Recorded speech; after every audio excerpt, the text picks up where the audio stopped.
In this video, we're going to talk about atomic structure, nuclear fusion, nuclear fission, and a bit about radiation as well. You should know about the basic atomic structure from your chemistry exam that you would have had a few days before this biology exam. So remember, the atom has a small central nucleus that's made of protons and neutrons and surrounded by electrons. The masses and charges of protons, neutrons, and electrons need to be known as well. So in the chemistry video, I went through that in a bit of detail. So remember, the charge of a proton is +1, charge of an electron is -1, charge of a neutron is 0. The mass of a proton is 1, mass of a neutron is also 1, mass of an electron is very, very small. In an atom, the number of electrons is equal to the number of protons in a nucleus. Okay, so the atom therefore has no overall charge. The reason for this is because the electrons and the protons have opposite charges and they are the same number of electrons and protons. That's how you need to word that. So the number of electrons and the number of protons is the same, and they also have an opposite charge, so they cancel out. Atoms can gain or lose electrons to make ions, and so therefore ions are charged particles.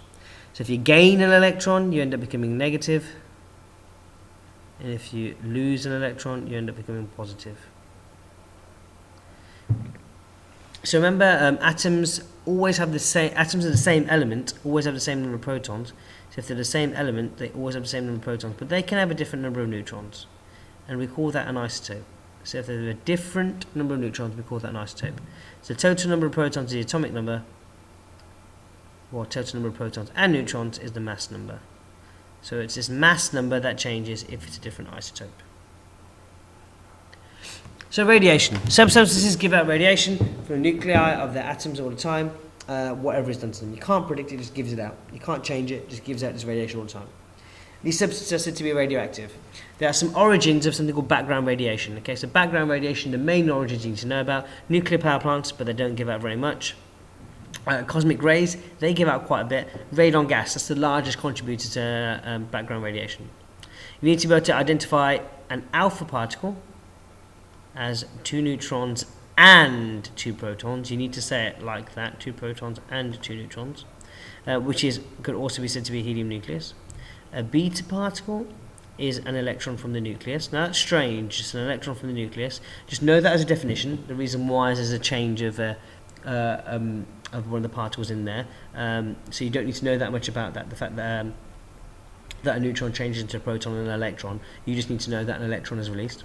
And gamma radiation is an electromagnetic wave.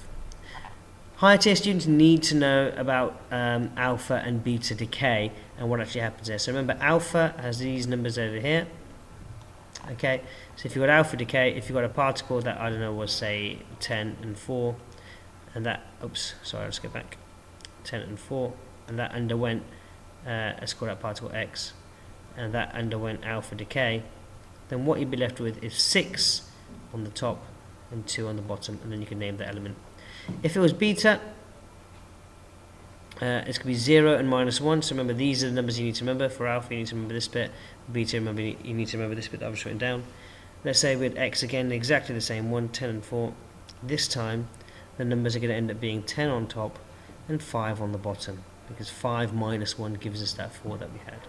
Okay, and that would be a named element by looking at the number of protons again. So beta, you need to remember this part. You need to know about the properties of alpha, beta, and gamma radiations limited to their ionizing power, the penetration of materials, and the range in air. So alpha has the shortest range in air, gamma can go on forever in air. Gamma is the most penetrating, alpha is the least penetrating, so beta is in the middle of both those. And their ionizing power, well, gamma is the least ionizing, that's why it can go on for such a long distance. Alpha is the most ionizing, that's why it can only go for a short distance in air, about 5 centimeters. Alpha and beta radiations are both deflected by electric and magnetic fields, but gamma radiation is not. The reason why is alpha and beta are charged and gamma isn't, therefore it won't get deflected. You need to know about the uses and dangers associated with each type of radiation. Okay, so there's a large chart of this. I would suggest looking at the Bite Size website because there's many uses, but the sort of things you're looking at are medical traces. You're looking for medical traces, industrial traces, you're looking for paper thickness, you're looking for smoke alarms. They're the main ones they get asked about. So if you search for those on Bite Size, then plenty will come up on there. The half-life of a radioactive isotope is the average time it takes for the number of nuclei of an isotope in a sample to half, or the time it takes for the count rate for a sample containing the isotope to half its initial level. So what that's saying is this: if you start with 60, it's saying how long will it take to get down to 30. So if you start with 60 atoms, it's saying how long does it take to get down to 30 atoms. That's what the half-life is telling us. Or if you start with 60 counts per second, how long will it take to get down to 30 counts per second? That's what the half-life is telling us. After every half-life, it halves. So after one half-life is 30, after two half-lives is 15, after three half-lives is 7.5, and so on and so forth. There are two main fissionable substances. Okay, the most common of these are uranium and plutonium. Uranium-235 and plutonium-239. You do need to know about both of these. Nuclear fission is a splitting of an atomic substance. So fission is about splitting. That's the key thing there. For fission to occur, the uranium or plutonium must first absorb a neutron. So we call that fission. Remember, this can lead to a chain reaction. So nuclei that undergo fission splits into two smaller nuclei, daughter nuclei. Both of these are nuclear waste, and they give out 2 or 3 extra neutrons. This extra energy is released, and those neutrons can go on to start a chain reaction. Okay, so remember, one neutron can come in, split apart a nucleus, can end up with 2 nuclei coming out of that, with 2 or 3 extra neutrons, and those neutrons can go off and be like this first neutron at the start over here, and start another chain reaction off.